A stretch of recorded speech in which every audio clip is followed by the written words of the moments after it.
Hello learners, welcome back to online study bytes. मैं हूं प्रतीक्षा और हम पढ़ रहे हैं कक्षा 8 की साइंस की बुक, जिसमें हम सभी महत्वपूर्ण तथ्यों पर नज़र डाल रहे हैं चैप्टर वाइज। और हर एक चैप्टर हर एक दिन आप लोगों के लिए अपलोड किया जा रहा है, जिससे कि आप लोग धीरे धीरे अपनी तैयारी की ओर बढ़ सकें। तो ये सारी बुक्स कंप्लीट करने के बाद हम रिवीजन पर पहुंचेंगे और क्वेश्चन आंसर्स करेंगे। तो अभी पहले हम इन चैप्टर्स को पढ़ लेते हैं, क्योंकि अभी हमारे पास इन चैप्टर्स को पढ़ने का टाइम है। जब आपके एप्लीकेशन फॉर्म भर जाएंगे तो आपके पास बहुत कम समय बचेगा, क्योंकि सब्जेक्ट्स ज़्यादा हैं, टाइम कम रहेगा। तो अगर आप अभी से तैयारी करते चलेंगे तो आपका जो टाइम है वो आपको काफ़ी मिल रहा है आपकी तैयारी के लिए।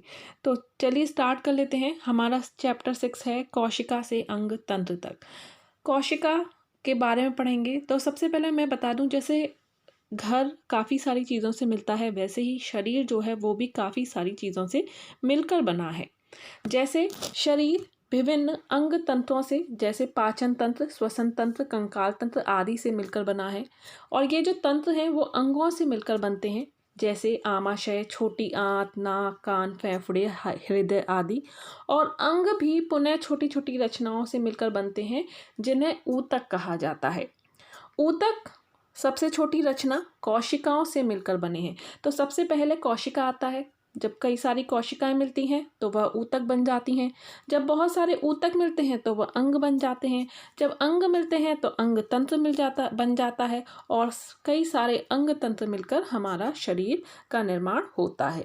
क्लियर? कोशिका क्या होती है ये जान लेते हैं। तो आपने सुना होगा एक कोशिक, दो बहुकोशिक, यानी कि किसी जीव के अंदर एक कोशिका है तो उन्हें हम एक कोशिक कहते हैं, जैसे अमीबा, पैरामीशियम। और जिनके अंदर अनेक कोशिकाएं होती हैं उन्हें हम बहुकोशिक जीव कहते हैं, जैसे केंचुआ आदि, मनुष्य, बंदर आदि। कोशिका जीव की आधारभूत संरचनात्मक एवं कार्यात्मक इकाई है। कोशिका की संख्या चाहे जितनी भी हो, सभी जीवों में पोषण, उत्सर्जन, वृद्धि, श्वसन तथा जनन जैसी क्रियाएं होती रहती हैं। लर्नर्स, अगर आप आने वाले सीटेट और यूपी टेट की तैयारी करना चाहते हैं तो अनअकैडमी आप लोगों के लिए कोर्स लाता रहता है। इसी के साथ एक नया कोर्स आप लोगों के लिए बनाया गया है, जो कि है फाउंडेशन बैच कोर्स। ये कंप्लीट बैच कोर्स है सीटेट पेपर 2 वाले अभ्यर्थियों के लिए, जो सीटेट पेपर 2 में अप्लाई करने जाएंगे। अब आपको डेट दे दी गई है। नेक्स्ट सीटेट का जो पेपर है वो जुलाई में होगा, और उससे पहले पहले आपकी प्रिपरेशन करवा दी जाएगी। पेपर 2 है तो science, English, CDP, maths, social studies, Hindi, Sanskrit सभी सब्जेक्ट पर फोकस किया जाएगा। तो आप अपने सब्जेक्ट, अपने साइट के अकॉर्डिंग अपने सब्जेक्ट की तैयारी कर सकते हैं, अपने पेपर की तैयारी कर सकते हैं। इसी के अलावा यूपी टेट भी देना चाहते हैं और देने जा रहे हैं, तो यूपी टेट का पेपर आप लोगों को पता है थोड़ा टफ आता है। सी टेट के मुकाबले काफ़ी सारी चीज़ें होती हैं यूपी टेट के पेपर में, बहुत कंफ्यूजिंग होता है, बहुत सारे बुक से ये पेपर बनाया जाता है, तो इनको भी आप पढ़ सकते हैं। और ये पूरा कोर्स है, कॉम्प्रीहेंसिव बैच कोर्स है यूपी टेट 2021 का, जो कि 6 फेब से स्टार्ट हो रहा है और 15 अप्रैल तक ये चलेगा, जिसमें आप पेपर 1 और पेपर 2 दोनों ही सब्जेक्ट्स की तैयारी इस कोर्स के तहत कर पाएंगे। इसके अलावा एम सी टेट जुलाई 2021 का एक कंप्लीट 6 मंथ बैच कोर्स भी स्टार्ट हो रहा है, जो कि 8 फेब से हो रहा है और ये 3 जुलाई 2021 तक चलेगा। इसमें science, math, English, EVS, CDP, Sanskrit, social studies, Hindi, यानी कि पेपर 1 और पेपर 2 के सभी सब्जेक्ट्स को शामिल किया गया है। अगर आप इन कोर्स को ज्वाइन करते हैं तो आपको बहुत सारे फ़ायदे मिलने वाले हैं, जो प्लस फीचर्स में मिलते हैं। आप घर बैठे पढ़ सकते हो, आपको सभी कोर्सेज़ का अनलिमिटेड एक्सेस मिलेगा, आपको बार बार पे करने की ज़रूरत नहीं है। प्रैक्टिस टेस्ट है, बैच कोर्सेज़ हैं, लाइव टेस्ट सीरीज़ हैं, स्टडी मटेरियल आपको पूरा दिया जाएगा। ऑल बैचेस 1 सब्सक्रिप्शन है, आपको हर एक बैच के लिए बार बार सब्सक्राइब नहीं करना है, सिर्फ टेट के लिए सब्सक्राइब करना है। और उस सब्सक्रिप्शन के अंतर्गत जितने भी कोर्स आएंगे आप उन सभी को पढ़ सकते हो। इसके साथ ही आप रेफरल कोड अगर यूज़ करेंगे तो सब्सक्रिप्शन लेने में आपको 10% का डिस्काउंट मिल जाएगा। अगर कोई फ्री लाइव क्लास या टेस्ट क्विज ज्वाइन कर रहे हैं तो वहाँ पर अनलॉक कोड पूछा जाता है, वहाँ पर भी आप प्रतीक्षा टेट लिख सकते हैं। तो ये मेरा रेफरल कोड अनलॉक कोड है, तो आप इसको फिल करके 10% का डिस्काउंट या फ्री लाइव क्लास ज्वाइन कर सकते हैं। तो यहाँ टेट प्लस सब्सक्रिप्शन के चार्जेस हैं। जैसे आप 6 मंथ का सब्सक्रिप्शन लेते हैं तो वहाँ पर आपको 4800 का ये कोर्स पड़ता है। 48 में आपको, अगर आप रेफरल कोड में प्रतीक्षा टेट लिखेंगे तो ये 10% का आपको डिस्काउंट यानी कि 480 रुपये का डिस्काउंट आपको और मिल जाएगा। और 6 मंथ के अंदर अंदर जितने भी यूपी टेट के बैचेज़ हों, सी टेट के बैचेज़ हों या और टेट के बैचेज़ हों, आप उन सभी को पढ़ सकते हो। उनके नोट्स आप डाउनलोड कर सकते हो, अपनी क्वेरीज पूछ सकते हो। तो आपको ये फ़ायदा मिलता है टेट प्लस सब्सक्रिप्शन लेने में। तो India's best educators for all subjects, all batches, only one subscription. कोशिका की एक विशेषता यह भी है कि उनकी आकृति एवं आकार एक समान नहीं होता। जैसे अमीबा अनियमित आकृति का जीव है, किसी भी आकृति का हो सकता है अमीबा, क्लियर। और पैरामीशियम जो है उसकी आकृति चप्पल जैसी होती है। बहुकोशिक जीवों के शरीर में उपस्थित कोशिकाएं चपटी, गोल, अंडाकार अलग अलग आकार की होती हैं, तो एक फिक्स आकार नहीं है। जो सबसे बड़ी कोशिका है वो शुतुरमुर्ग पक्षी का अंडा है और सबसे छोटी जो कोशिका है वो माइकोप्लाज्म नामक जीव की होती है, माइकोप्लाज्मा। सबसे लंबी कोशिका जो है वो तंत्रिका कोशिका होती है जो 1 मीटर तक लंबी हो सकती है। कोशिका की अगर संरचना का अध्ययन करने के लिए सूक्ष्मदर्शी यंत्र की आवश्यकता होती है और कोशिका का अध्ययन सबसे पहले रॉबर्ट हुक ने 1665 में किया था। तो रॉबर्ट हुक ने 1665 में इसका अध्ययन किया था और उन्होंने अपने बनाए हुए सूक्ष्मदर्शी में कोशिका को देखा था सबसे पहले। यहाँ पर प्रमुख कोशिकाएं दी हुई हैं, कोशिकांग दिए हुए हैं। क्या होते हैं कोशिकांग? एक कोशिका में कोशिका झिल्ली होती है, केंद्रक होता है, कोशिका द्रव्य नामक 3 भाग होते हैं। साथ ही कोशिका द्रव्य में अनेक छोटी छोटी रचनाएं भी दिखाई देती हैं जिन्हें कोशिकांग कहते हैं। तो यहाँ आप देख सकते हैं पिक्चर में दिखाया हुआ है माइटोकॉन्ड्रिया, कोशिका द्रव्य, कोशिका झिल्ली, केंद्रक, प्रद्रव्य जालिका, राइबोसोम। तो ये सभी क्या हैं? कोशिका के अंग हैं जिन्हें कोशिकांग कहते हैं। कौन कौन से हैं? कोशिका झिल्ली है, यह प्रत्येक कोशिका में चारों ओर पाई जाने वाली झिल्ली है जो कोशिका को स्थिर रखती है। कोशिका के अंदर बाहर पदार्थ के आदान प्रदान को नियंत्रित करती है। यह सभी कोशिकाओं में अवश्य उपस्थित रहती है, कोशिका झिल्ली। ये आप देख सकते हैं यहाँ पर आपको शो हो रहा है, ये जो इस तरह का होता है ये कोशिका झिल्ली होती है। इसके बाद है कोशिका भित्ति। पौधों की कोशिकाओं में कोशिका झिल्ली के बाहर एक मोटी और मजबूत परत होती है जिसे कोशिका भित्ति कहते हैं। कोशिका भित्ति एक दृढ़ संरचना है जो कोशिका की रक्षा करती है। यह केवल किस में पाई जाती है? पौधों में पाई जाती है। कोशिका भित्ति अगर नाम आया तो ये सिर्फ पौधों में पाई जाती है, ये आपको ध्यान रखना है। केंद्रक, यह कोशिका का सबसे महत्वपूर्ण कोशिकांग है जो सामान्यतः जंतु कोशिका के मध्य में होता है, परंतु पादप कोशिका में यह परिधि की ओर होता है। इसका कार्य कोशिका की वृद्धि एवं विभाजन करना है। तो हम बात कर रहे हैं केंद्रक की। ये आप देख सकते हैं, ये है केंद्रक। देन ये आप देखोगे जंतु कोशिका में यहाँ पर है, केंद्र में है, बीच में है, लेकिन पादप कोशिका में परिधि की तरफ है। नेक्स्ट पॉइंट है कोशिका द्रव्य। केंद्रक तथा कोशिका झिल्ली के बीच में उपस्थित जीव द्रव्य को कोशिका द्रव्य कहते हैं। उसमें कई प्रकार के कोशिकांग पाए जाते हैं जैसे माइटोकॉन्ड्रिया, गोल्गी कॉय, हरित लवक आदि। माइटोकॉन्ड्रिया यह धौरी झिल्ली से घिरी कैप्सूल के आकार की संरचना है जो श्वसन क्रिया में भाग लेने ऊर्जा उत्पन्न करता है तथा संचित करता है। इसे कोशिका का ऊर्जा यानी कि पावर हाउस कहते हैं। तो पावर हाउस किसे कहा जाता है? कोशिका का माइटोकॉन्ड्रिया को।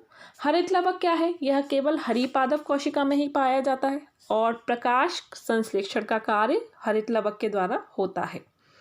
तारक काय, यह केंद्रक के पास पाया जाता है, कोशिका विभाजन में सहयोग करता है। यह सिर्फ जंतु कोशिका में पाया जाता है। रिक्तिका, यह पादप और जंतु दोनों कोशिकाओं में पाई जाती है, परंतु पौधों में एक बड़ी रिक्तिका केंद्र में होती है, जबकि जंतु कोशिका में छोटी छोटी अनेक रिक्तिकाएं कोशिका में बिखरी होती हैं। गोल्जिकाएं पादपों का संश्लेषण, भंडारण, स्रावण करना इनका प्रमुख कार्य है। लाइसोसोम ये कोशिका में आने वाले पदार्थों को पचाने का कार्य करता है। राइबोसोम ये प्रोटीन संश्लेषण में सहायक होते हैं। प्रद्रव्य जालिका झिल्लियों की बनी हुई जटिल जालीनुमा संरचना अंतः प्रद्रव्य जालिका कहलाता है, जो कि केंद्रक से जुड़ी होती है अथवा इससे मुक्त रूप में पाई जाती है। यह केंद्रक झिल्ली व कोशिका द्रव्य के बीच में संबंध बनाती है और यह प्रोटीन के संश्लेषण में सहायता करती है। पादप कोशिका और जंतु कोशिका में क्या अंतर है यहाँ आपको दिया हुआ है, आप वीडियो को पॉज करके इसको पढ़ सकते हैं। ऊतक क्या होते हैं? सभी जीवित प्राणी और पौधों में जो हैं वो कोशिकाएं पाई जाती हैं। सभी कोशिकाओं से बने होते हैं। अमीबा, पैरामीशियम जैसे एक कोशिक जीव से बने सभी जैविक क्रियाएं एक कोशिका में ही संपन्न होती हैं। जैसे श्वसन, पाचन, उत्सर्जन सभी एक कोशिका के अंतर्गत ही होती हैं। बहुकोशिक जीवों में असंख्य कोशिकाएं पाई जाती हैं। इनमें विशेष कार्य कोशिकाओं के समूह द्वारा किया जाता है। समान रचना व उत्पत्ति वाली कोशिकाओं का समूह जिनके द्वारा विशिष्ट कार्य संपन्न होते हैं ऊतक कहलाता है। दो प्रकार के ऊतक हैं, पादप ऊतक और जंतु ऊतक। पादप ऊतक जो हैं वो भी दो भागों में विभाजित हैं, एक प्रभिभाजी ऊतक और दूसरे हैं स्थायी ऊतक। प्रभिभाजी ऊतक क्या है? पौधों में वृद्धि कुछ निश्चित क्षेत्रों की कलिकाओं के शीर्ष भाग में ही होती है। ऐसी विभाजन उन भागों में ही पाए जाने वाले ऊतक के कारण होता है। ऐसे ऊतकों को प्रभिभाजी ऊतक या निरंतर विभाजित होने वाला ऊतक कहा जाता है। तो यहाँ क्रियाकलाप है, अगर आप पढ़ेंगे तो आपको और समझ में आ जाएगा कि क्या होते हैं प्रभिभाजी ऊतक। चैप्टर बहुत लेंदी है तो हम थोड़ा जल्दी इसको आगे बढ़ा रहे हैं, तो जो बहुत ज़्यादा इम्पॉर्टेंट होगा उस पर रुका जाएगा। फिर है स्थायी ऊतक। ये पादप शरीर में विकसित होकर तथा विभाजन क्षमता खोकर अन्य विशिष्ट कार्य करती है। इनके समूह को स्थायी ऊतक कहते हैं। जड़, तना, पत्ती अन्य भागों में स्थायी ऊतक देख सकते हैं। ये दो प्रकार के होते हैं, सरल ऊतक और जटिल ऊतक। ये दोनों ऊतक मिलकर बढ़ते हुए पादप का गठन करते हैं। सरल ऊतक एक ही प्रकार की कोशिकाओं से बने होते हैं। पादप निर्माण में इन ऊतकों का विशेष योगदान है। जटिल ऊतक एक से अधिक प्रकार की कोशिकाओं से मिलकर बने होते हैं। इन्हें संवहन ऊतक भी कहते हैं। जाइलम और फ्लोएम जटिल ऊतकों के उदाहरण है।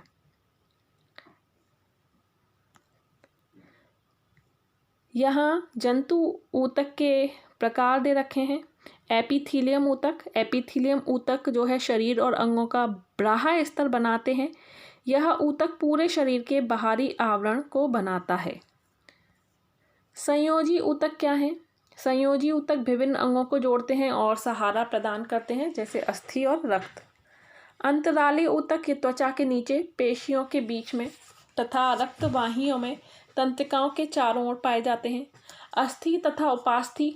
अस्थि सबसे कठोर ऊतक है। इसमें कैल्शियम तथा खनिज पाया जाता है। इससे इसमें दृढ़ता आ जाती है। शरीर को ढांचा प्रदान करने में इसका विशेष योगदान होता है। रक्त यह एकमात्र ऊतक है जो तरल अवस्था में होता है और इसे तरल संयोजी ऊतक कहते हैं। रक्त का तरल भाग प्लाज्मा होता है। इसे 3 प्रकार की रक्त कणिकाएं पाई जाती हैं। इसमें लाल रक्त कणिकाएं, श्वेत रक्त और प्लेटलेट्स। शरीर में लाल रक्त कणिकाओं की कमी जो होती है उसे रक्तहीनता कहते हैं, जिसे हम एनीमिया कहते हैं। रक्त की कमी से कौन सा रोग होता है? एनीमिया। श्वेत रक्त कणिकाएं रोगाणुओं का भक्षण करती हैं। इसकी कमी से शरीर की प्रतिरोधक क्षमता, जो रोगों से लड़ने की शक्ति है, वो घट जाती है। प्लेटलेट्स रक्त के जमने में सहायता करती हैं, जिससे चोट लगने पर रक्त का बहाव नियंत्रित होता है। रेखीय पेशी ऊतक। हमारे शरीर में कुछ विशेष कोशिका होती हैं जिन्हें पेशी कोशिका कहते हैं। पेशी कोशिका जैसे आप अपने हाथ को अंगों को गति प्रदान करते हैं। जैसे अपने हाथ को आप हिलाते हो, अपनी इच्छा से आप हाथ को तेज़ी से हिला सकते हो, अपने पैरों को हिला सकते हो, चलते हो तो आप भाग भी सकते हो और धीरे धीरे चल भी सकते हो। तो अपने अनुसार अपनी इच्छा से आप उसको गति देते हो। इन्हें ऐच्छिक पेशी भी कहा जाता है। ये रेखीय पेशिक ऊतक होते हैं जो हमारे हाथ पैरों में अधिक पाए जाते हैं। आहार नाल में भोजन का खिसकना या रक्त नलिका का प्रसार अथवा संकुचन जैसी गति ऐच्छिक नहीं है। हमें इनमें इच्छानुसार गति प्रारंभ या बंद नहीं कर सकते। अब जैसे दिल धड़कता है, ठीक है, ये अपनी इच्छा के हमारी अनैच्छिक पेशी है। हम अपने अकॉर्डिंग तेज या धीरे से उसको नहीं धड़का सकते। या फिर जो भी अंदर हमारे चल रहे हैं काफ़ी सारी चीज़ें, आहार नाल में, रक्त नलिका में रक्त का बहना, इनको भी हम अपनी इच्छा से तेज या कम नहीं कर सकते हैं। तो ये ऐच्छिक नहीं है, इन्हें हम अनैच्छिक पेशी कहेंगे, जो अपनी इच्छा से चलती रहती हैं। हम उसमें कोई भी हमारा रोल नहीं होता है। यह रचना में रेखित पेशी जैसी तरह मजबूत और कार्य में आरेखित पेशी के समान ही होती है। तंत्रिका ऊतक विभिन्न प्रकार के उद्दीपनों को शरीर के एक भाग से दूसरे भाग तक पहुंचाने का कार्य तंत्रिका ऊतक करते हैं तथा शरीर के विभिन्न अंगों के कार्यों में समन्वयन भी स्थापित करते हैं। तंत्रिका ऊतक तंत्रिका कोशिकाओं से मिलकर बना होता है, जिसे न्यूरॉन भी कहते हैं। प्रत्येक न्यूरॉन का मुख्य भाग तंत्रिका काय कहलाता है। तंत्रिका काय से अनेक धागे जैसी रचनाएं निकलती हैं, इन्हें डेंड्रॉन कहते हैं। तंत्रिका काय का एक प्रवर्ध मोटा लंबा और छोर पर शाखान्वित होता है, जिसे तंत्रिकाक्ष कहते हैं, एक्सॉन कहते हैं। तंत्रिका काय में एक स्पष्ट केंद्रक होता है। एक कोशिका का तंत्रिकाक्ष दूसरी कोशिका के डेंड्रोइड के संपर्क में रहते हैं और इस प्रकार शरीर में तंत्रिकाओं का एक जाल सा बना होता है। मस्तिष्क तथा रीढ़ भी तंत्रिका ऊतकों से बने होते हैं। तो ये है जंतुओं में समन्वय। शरीर में जीवन की सभी प्रक्रियाएं एक दूसरे से संबंध होती हैं, जिनका आपस में तालमेल तथा उचित समायोजन होता है, जिसे हम क्या कहते हैं, समन्वय कहते हैं। तंत्रिका तंत्र द्वारा और अंतःस्रावी ग्रंथियों द्वारा। तंत्रिका तंत्र शरीर में घटित होने वाली समस्त क्रियाओं के नियम और नियंत्रण के लिए तंत्रिका तंत्र पाया जाता है। तो मनुष्य में 3 तंत्रिका तंत्र होते हैं, या मनुष्य के तंत्रिका तंत्र में 3 मुख्य भाग होते हैं। पहला है मस्तिष्क, दूसरा है रीढ़ रज्जु, तीसरा है तंत्रिकाएं। मस्तिष्क सभी को पता है, एक कपाल होता है, महत्वपूर्ण अंग है, कोमल है और समस्त ऐच्छिक क्रियाओं का निर्णय मस्तिष्क द्वारा लिया जाता है। सुगंध, श्रवण, रंगों का निर्णय भी मस्तिष्क में ही होता है। तो मस्तिष्क को सर्वश्रेष्ठ कहा गया है और किसके, मानव मस्तिष्क को अन्य जंतुओं की तुलना में सर्वश्रेष्ठ मस्तिष्क कहा गया है। रीढ़ रज्जु मानव मस्तिष्क का पीछे का भाग बेलनाकार खोखली रचना में परिवर्तित होता है, जिसे रीढ़ रज्जु कहते हैं। रीढ़ रज्जु शरीर के मध्य में रीढ़ की हड्डी के अंदर सुरक्षित रहती है। रीढ़ रज्जु से दोनों ओर अनेक तंत्रिकाएं निकलती हैं, जिनमें समस्त अनैच्छिक क्रियाओं का नियंत्रण किया जाता है। तंत्रिकाएं 2 प्रकार की तंत्रिकाएं पाई जाती हैं, एक कपाल तंत्रिका, दूसरी रीढ़ तंत्रिका।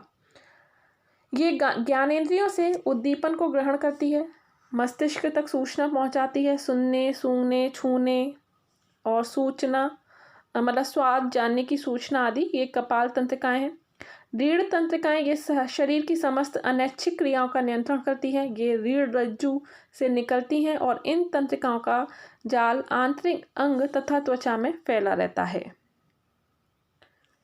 तो अमीबा स्पंजों के शरीर में कोई भी तंत्रिका तंत्र नहीं होती है। अंतःस्रावी ग्रंथियां क्या होती हैं? रासायनिक पदार्थ हार्मोन्स क्या होते हैं? जंतुओं में तंत्रिकीय समन्वय के अतिरिक्त रासायनिक पदार्थों द्वारा भी नियंत्रण किया जाता है। ये रासायनिक पदार्थ हार्मोन्स कहलाते हैं। शरीर में कुछ विशेष प्रकार की ग्रंथियां होती हैं जो हार्मोन्स का स्राव करती हैं और इन्हें अंतःस्रावी ग्रंथियां कहते हैं। तो यहाँ आप देख सकते हैं पीयूष ग्रंथि वृद्धि हार्मोन शरीर की वृद्धि करता है। थायराइड ग्रंथि थायरॉक्सिन हार्मोन शरीर की उपापचयी क्रियाओं को नियंत्रित करता है। इसकी कमी से घेंगा रोग हो जाता है। पैराथायराइड या पैराथार्मोन हार्मोन रक्त में कैल्शियम तथा फास्फोरस की मात्रा का नियंत्रण करता है। अधिवृक्क ग्रंथि एड्रीनेलिन क्रोध चिंता उत्तेजना की अवस्था में तनाव के संयोजन का कार्य करता है। अग्नाशय ग्रंथि इंसुलिन रक्त में शर्करा की मात्रा को नियंत्रित करता है। वृषण नर में टेस्टोस्टेरोन नर जननांगों के विकास को प्रेरित करता है। शुक्राणुओं के निर्माण को नियंत्रित करता है। अंडाशय मादा में एस्ट्रोजन मादा जननांगों के विकास को प्रेरित करता है। अंडाणुओं के निर्माण को नियंत्रित करता है। तो ये हार्मोन स्रावित होने वाले हार्मोन है। तो एस्ट्रोजन मादा में और टेस्टोस्टेरोन नर में, इंसुलिन अग्नाशय ग्रंथि में, एड्रीनेलिन अधिवृक्क ग्रंथि में, पैराथार्मोन पैराथायराइड में, थायरॉक्सिन थायराइड और वृद्धि हार्मोन पीयूष ग्रंथि में। पौधों में समन्वय, तो पौधों में पाए जाने वाले भी हार्मोन्स हैं ऑक्सिन जिब्रेलिन साइटोकाइनिन एब्सिसिक अम्ल और एथिलीन। ऑक्सिन यह कोशिकाओं में दीर्घीकरण करता है। जिब्रेलिन इसके प्रभाव से तने के पर्व लंबे होते हैं। अंगूरों का आकार इनके गुच्छों की लंबाई बढ़ाने में भी सहायक है। साइटोकाइनिन यह कोशिका विभाजन को प्रेरित करता है। एब्सिसिक अम्ल यह रंध्रों को बंद करके वाष्पोत्सर्जन को संचालित करने में मदद करता है। यह पत्तियों के झड़ने में भी सहायक होता है। एथिलीन यह कच्चे फलों जैसे केला आम संतरा आदि को शीघ्र पचकाने में सहायता करता है। तो यहाँ हमारा चैप्टर एंड होता है। अधिकांश कोशिकाएं सूक्ष्म ही होती हैं जबकि कुछ कोशिकाएं बड़ी होती हैं जैसे मुर्गी का अंडा। तो यहाँ चैप्टर एंड हुआ है। इसके बाद यहाँ हमारे कुछ ऑब्जेक्टिव क्वेश्चन हैं जो आपको सॉल्व करने हैं। इनका आंसर आपको कमेंट में लिखकर बताना है। पहला क्वेश्चन है एक कोशिक जीव का उदाहरण। तो सही आंसर बहुत ही आसान है, मुझे तो पता है, आपको आंसर बताना है कमेंट में। दूसरा क्वेश्चन है पादप कोशिका की प्रमुख विशेषता है कोशिका भित्ति, हरित लवक, बड़ी रिक्तिका या उपरोक्त सभी। तीसरा है कोशिका का ऊर्जा ग्रह यानी कि पावर हाउस क्या है, हरित लवक, माइटोकॉन्ड्रिया, रिक्तिका या राइबोसोम। ऑक्सिन क्या है, जंतु हार्मोन, औषधि उत्सर्जी पदार्थ या पादप हार्मोन, यह भी हमने पढ़ा है। फलों को पकाने के लिए मोस्ट इम्पॉर्टेंट क्वेश्चन है, आपके एग्जाम में कई बार पूछा गया है। ऑक्सिन, एब्सिसिक अम्ल, एथिलीन या साइटोकाइनिन, इन सभी के प्रश्न आप कमेंट में ज़रूर लिख के बताएं। फर्स्ट 1 2 3 4 5 5 क्वेश्चन है, तो number 1, number 2, number 3, number 4, number 5 डाल के आप कमेंट में इनके आंसर दे सकते हैं। कोई भी डाउट है कमेंट में ज़रूर पूछिए। अभी के लिए इतना ही। वीडियो को लाइक एंड शेयर करना मत भूलिए। Bye bye, take care and thanks for watching.